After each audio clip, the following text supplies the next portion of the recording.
Bonjour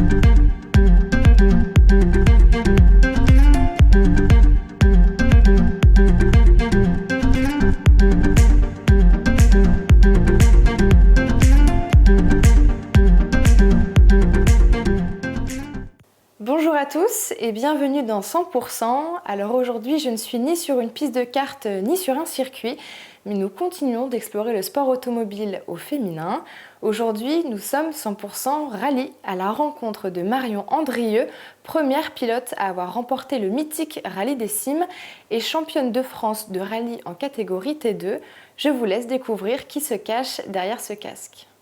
Bonjour Marion, merci d'être avec nous. Bonjour. Donc aujourd'hui, on a envie de savoir qui tu es et qui tu étais quand tu as découvert le rallye. Il me semble que tu as à peu près plus de 10 ans d'expérience. Alors, il y a 10 ans, j'ai commencé d'abord en tant que copilote, mais on va dire que ça remonte à bien plus vieux, puisque on va dire que je suis tombée dedans quand j'étais petite. Mon père pratiquait cette discipline dans les années 88-9. Donc voilà, toute petite déjà, j'ai suivi tous les rallyes. Je suivais mon papa en tant que super fan et première fan de lui. Donc lui a été titré en 97, donc d'un titre de champion de France de la discipline rallye tout-terrain en catégorie 4x4. Donc, et c'est vrai, il y a 10 ans, donc j'ai commencé en tant que copilote d'abord, avec mon papa. Et puis après, les choses ont évolué et puis j'ai eu la chance de prendre le guidon, enfin du moins le volant du moins, et de devenir pilote à mon tour. Qu'est-ce qui s'est passé? Qu'est-ce qui t'a donné envie de changer?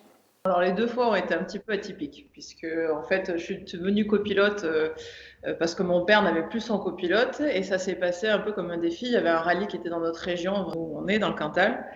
Et donc mon père a dit, bah, écoute, j'ai plus de copilote, j'avais 18 ans. Et mon père a dit, bon, bah, allez, hein, tu me fais copilote et tout ça. Je dis, mais comment ça, c'est dans 15 jours le rallye, t'inquiète, ça ira. Donc je me suis retrouvée copilote à apprendre comment copiloter la veille du rallye, en expliquant les carnets, enfin tous les détails de copilotage la veille pour le lendemain, quoi. Donc voilà comment j'ai débuté en tant que copilote. Donc on a fait une saison. L'année d'après, sur ce même rallye, en fait, on a eu une proposition de la marque Isuzu, donc avec c'est le véhicule avec lequel je cours, pour devenir ambassadrice de la marque avec Jade, qui avait fait Koh-Lanta à l'époque, donc qui était ma copilote pour ce rallye-là. Donc c'était un binôme 100% féminin. Et donc, mon père a dit pareil, bon, allez, tu feras pilote, ça sera toi. Et voilà. Et donc, j'ai eu la même expérience de commencer le rallye en tant que pilote, alors que j'avais jamais fait un dérapage de ma vie, ni même rien du tout. Et on m'a mis là-dedans, on m'a mis les fesses dans le baquet, on m'a dit, Zai, tu fais le rallye. Et donc, voilà comment je me suis retrouvée à faire du rallye, on va dire, en tant que pilote. J'ai eu la chance, en fait, d'être imprégnée des mouvements de mon père, de certaines choses dans la voiture quand j'ai été copilote. Et du coup, ça m'a indirectement beaucoup servi par la suite. Bon, il a fallu bosser, hein, mais ça a beaucoup servi lors de cette première expérience. Et voilà, donc j'ai terminé ce rallye. On a même fait un scratch pour le premier rallye, donc j'étais très très fière, très contente. Et voilà comment ma première expérience de pilote a commencé. D'accord, et comment est-ce que tu t'entraînes du coup à piloter? Alors c'est un peu compliqué parce que, à vrai dire, je m'entraîne pas. Je m'entraîne pendant les courses. Je n'ai pas la possibilité de m'entraîner puisque j'habite dans une région où c'est parc des volcans, donc en fait tout ce qui est chemin et autres est interdit. Et c'est vrai que donc, quand j'ai fait la saison complète, c'est vraiment une cadence qui est assez régulière, c'est-à-dire presque un rallye tous les mois. Donc sachant qu'on a à peu près 2 week-ends de préparation intégrale, donc le temps de démonter la voiture, remonter, mécaniquer, préparer pour la course. Donc à vrai dire, on n'a pas vraiment le temps de rouler. Puis rouler aussi, ça veut dire potentiellement endommager le véhicule. Est-ce que tu as quand même besoin d'une préparation physique? Ah oui, alors c'est mieux. C'est vrai que à mes débuts, bon, je roulais très peu, c'est-à-dire que je faisais un à deux rallyes par an, donc vraiment très très peu. Puis après, en 2015 et 2016, j'ai fait des saisons complètes. Donc saison complète, on est sur 11 courses par an, donc c'est quand même assez intensif. Sachant qu'en fait, notre discipline est un petit peu particulière. Bon, c'est la même chose que le rallye sur asphalte, sauf qu'on est en milieu tout terrain, donc dans les chemins, voilà. C'est l'équivalent de l'enduro moto. Oui. Et en fait, nos reconnaissances, donc les passages avant, se font en quad, en moto, en VTT, à pied, ça dépend. Mais ne se font pas avec la voiture de course. Donc, quand vous faites à peu près 2, 3, voire 4 jours de reconnaissance en amont du rallye, c'est quand même assez physique. Donc moi, pour ma part, je l'ai fait en quad. Donc il faut quand même assurer entre 200 et 400 km de quad, ça dépend des rallyes, avant. Donc c'est quand même relativement physique. En plus, on est deux en général. Donc, j'ai ma copilote derrière moi. Donc, en fait, ces passages-là permettent la prise de notes en roadbook, justement, et puis de se familiariser vraiment avec le terrain. Mais ça reste quand même assez physique, hein. Vous faites ça de 8h du matin à 17h le soir, donc il faut quand même assurer le coup. Et après aussi pendant, ça permet la préparation physique vraiment pendant l'épreuve permet de garder sa concentration, permet d'être bien, tout simplement, d'être bien et de pouvoir avoir une course fluide et pas subir physiquement, parce que quand vous commencez vous-même à subir, après c'est un petit peu plus délicat pour assurer la continuité. Quel type d'exercice tu fais physiquement? À l'époque 2015-2016, j'ai eu un entraînement, on va dire, global, c'est-à-dire je m'entraînais, j'allais à la salle, ou après l'hiver, je fais pas mal de ski de rando. Après, oui, j'avais fait un peu de renfo, tout ce qui était cervical, parce que c'est vrai, on est très sollicité, c'est-à-dire que quand on est sanglé dans un baquet, on a vraiment la partie, tout ce qui est buste est immobile presque. Et après, vraiment, c'est le poids du casque plus les chocs font qu'on a les cervicales, effectivement, qui sont assez en papier mâché à la fin à la fin du rallye.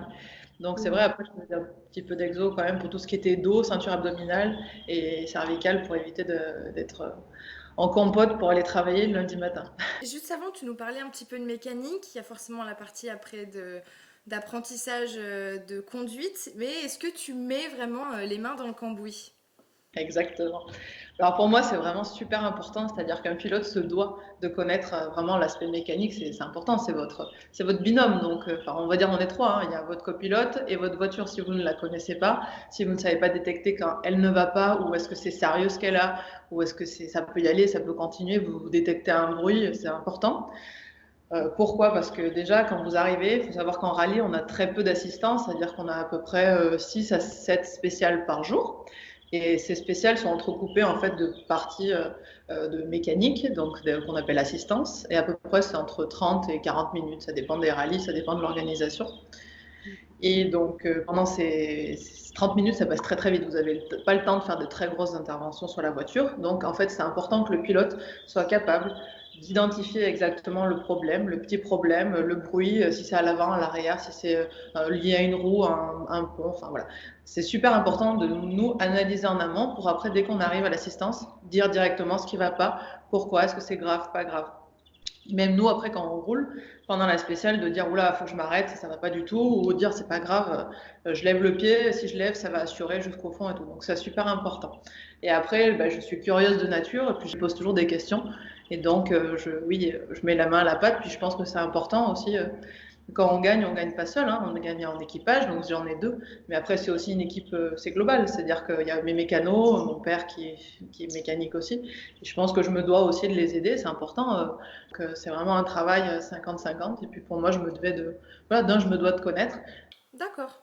Et justement, par rapport à ta copilote, comment est-ce que tu les choisis? Est-ce que c'est des opportunités, comme toi par exemple, quand ton père t'a proposé de le faire quand tu étais plus jeune? Ou est-ce que, voilà, il y a des critères? Comment ça se passe pour la sélection? On se rencontre entre fous. Non, je rigole. C'est-à-dire que donc, ma première copilote, ça avait été par rencontre et puis par image pour la marque, puisque c'était Jeanne. Après, mon autre copilote, c'était quelqu'un qui était déjà dans le milieu,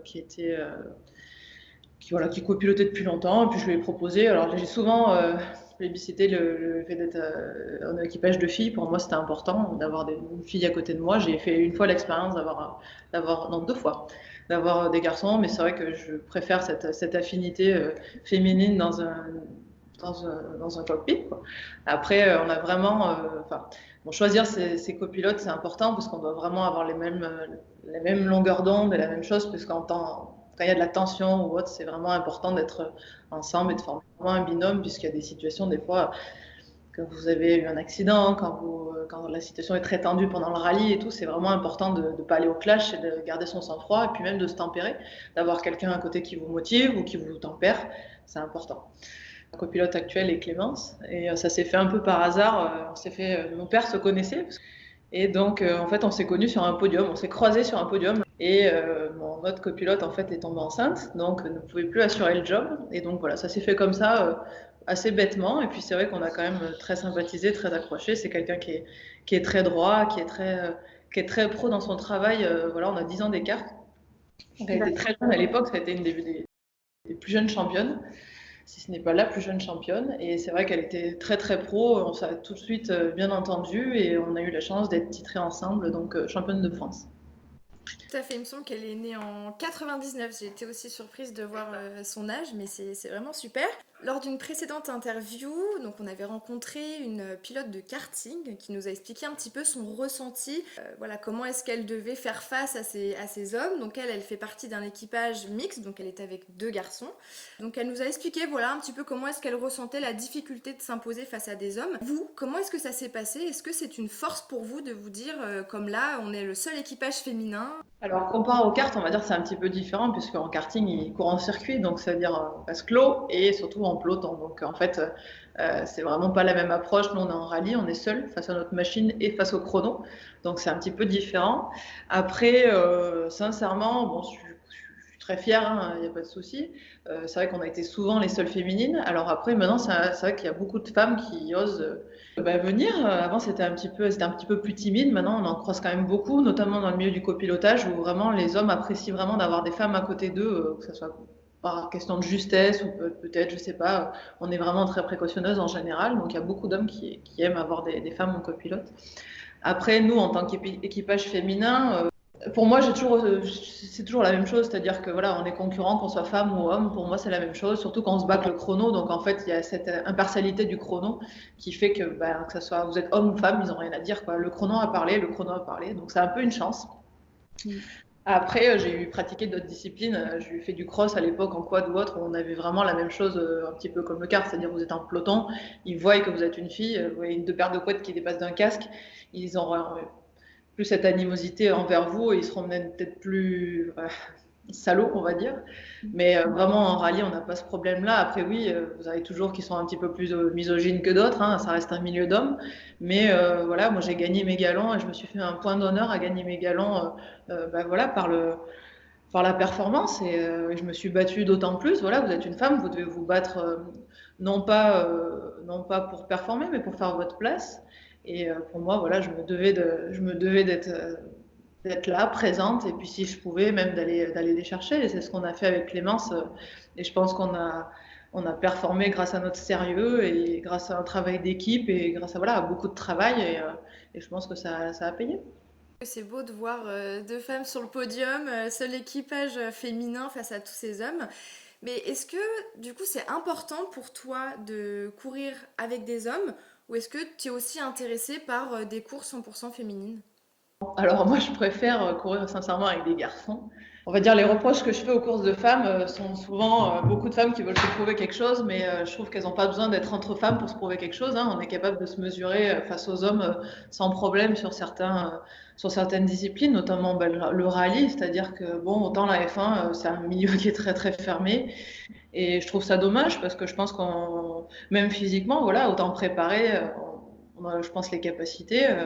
Et voilà, en rallye, c'est la même chose. Regardez, à l'époque, il y a eu Michel Mouton, enfin, il y a des femmes, Jutta Kernschmidt, qui ont fait des performances incroyables, incroyables. Et donc, je vois pas pourquoi, sachant que vous vous battez contre le chronomètre, voilà, on peut être tout à fait équivalente à un homme, hein, il y a pas de problème là-dessus.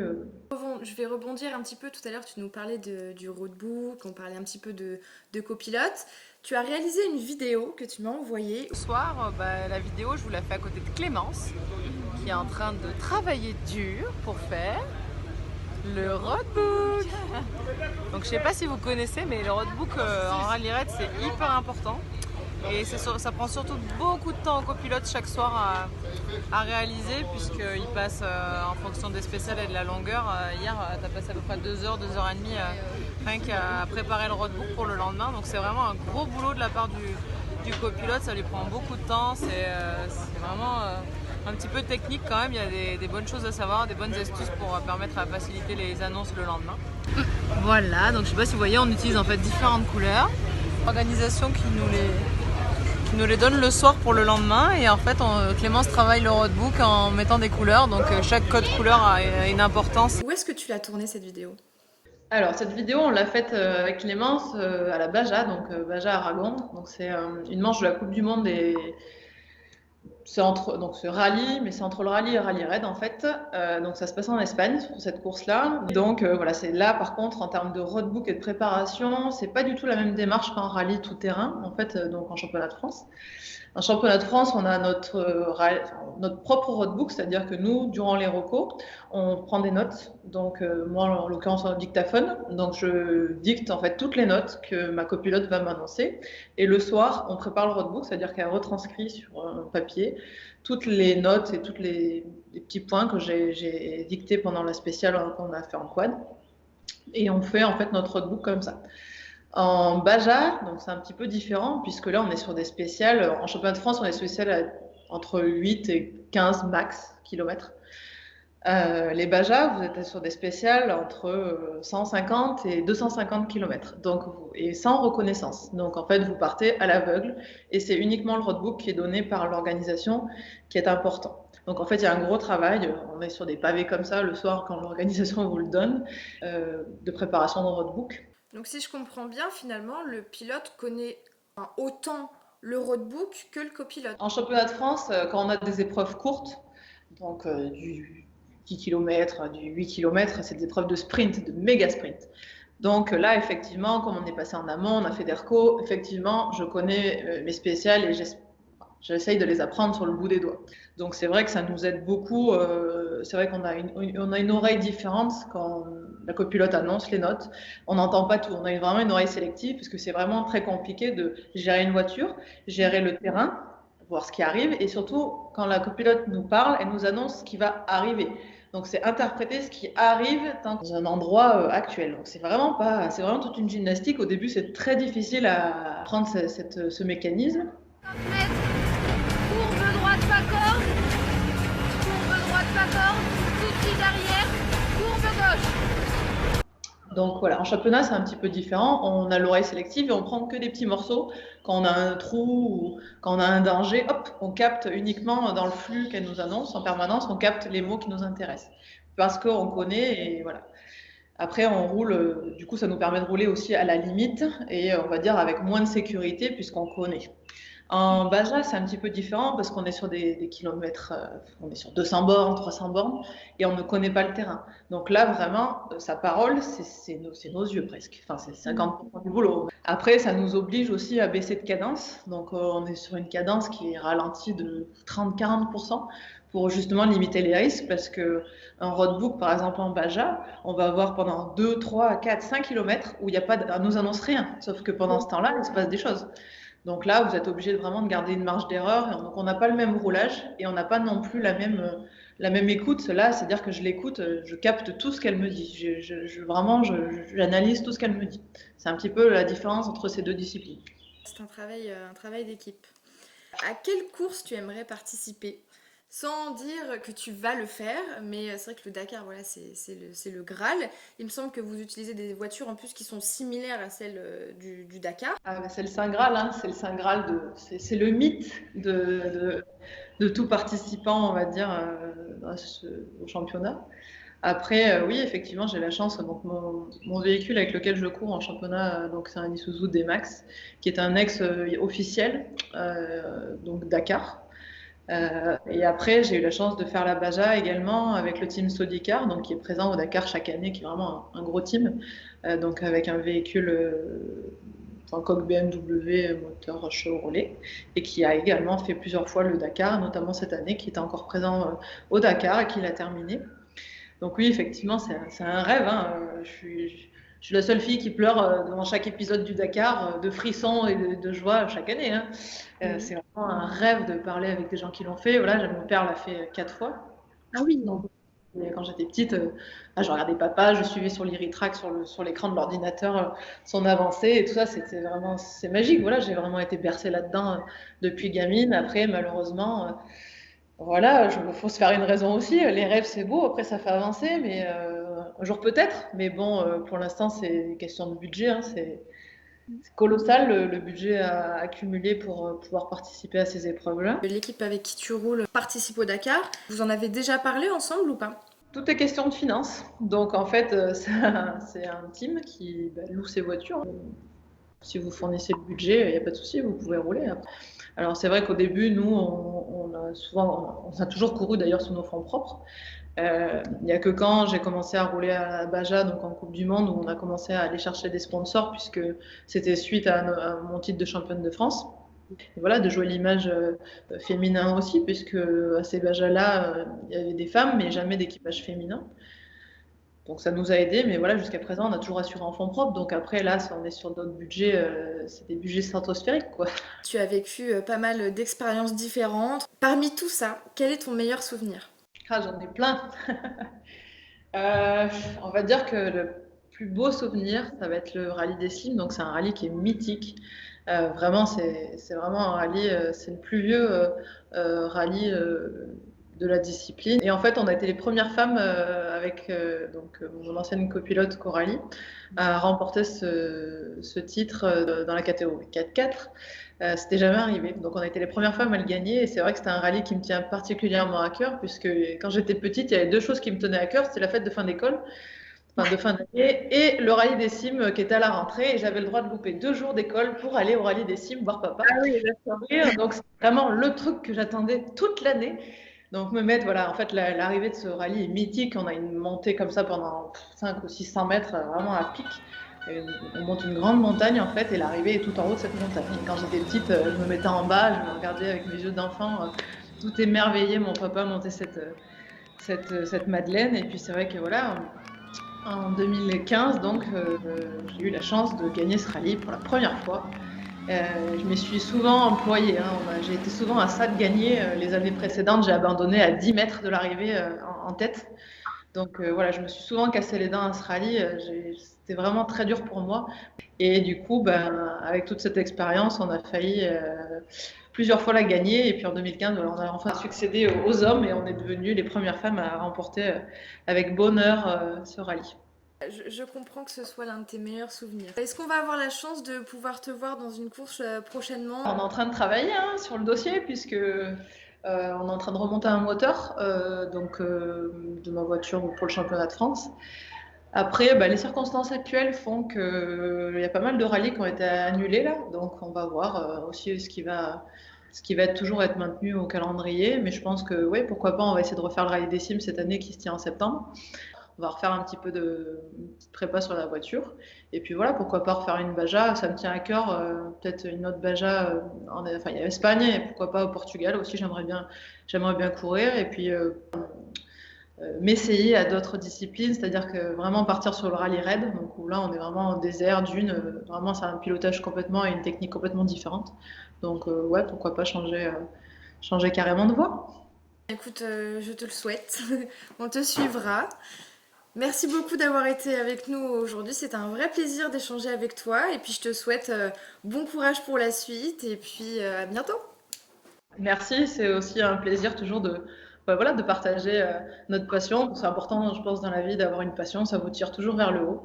Donc je suis très contente de faire découvrir cette discipline et voilà, pourquoi pas susciter d'autres motivations et d'autres participations féminines. Voilà, donc je les invite à venir découvrir cette passion et cette discipline lors de courses qui sont dans les régions différentes, un peu parsemées en France. Voilà.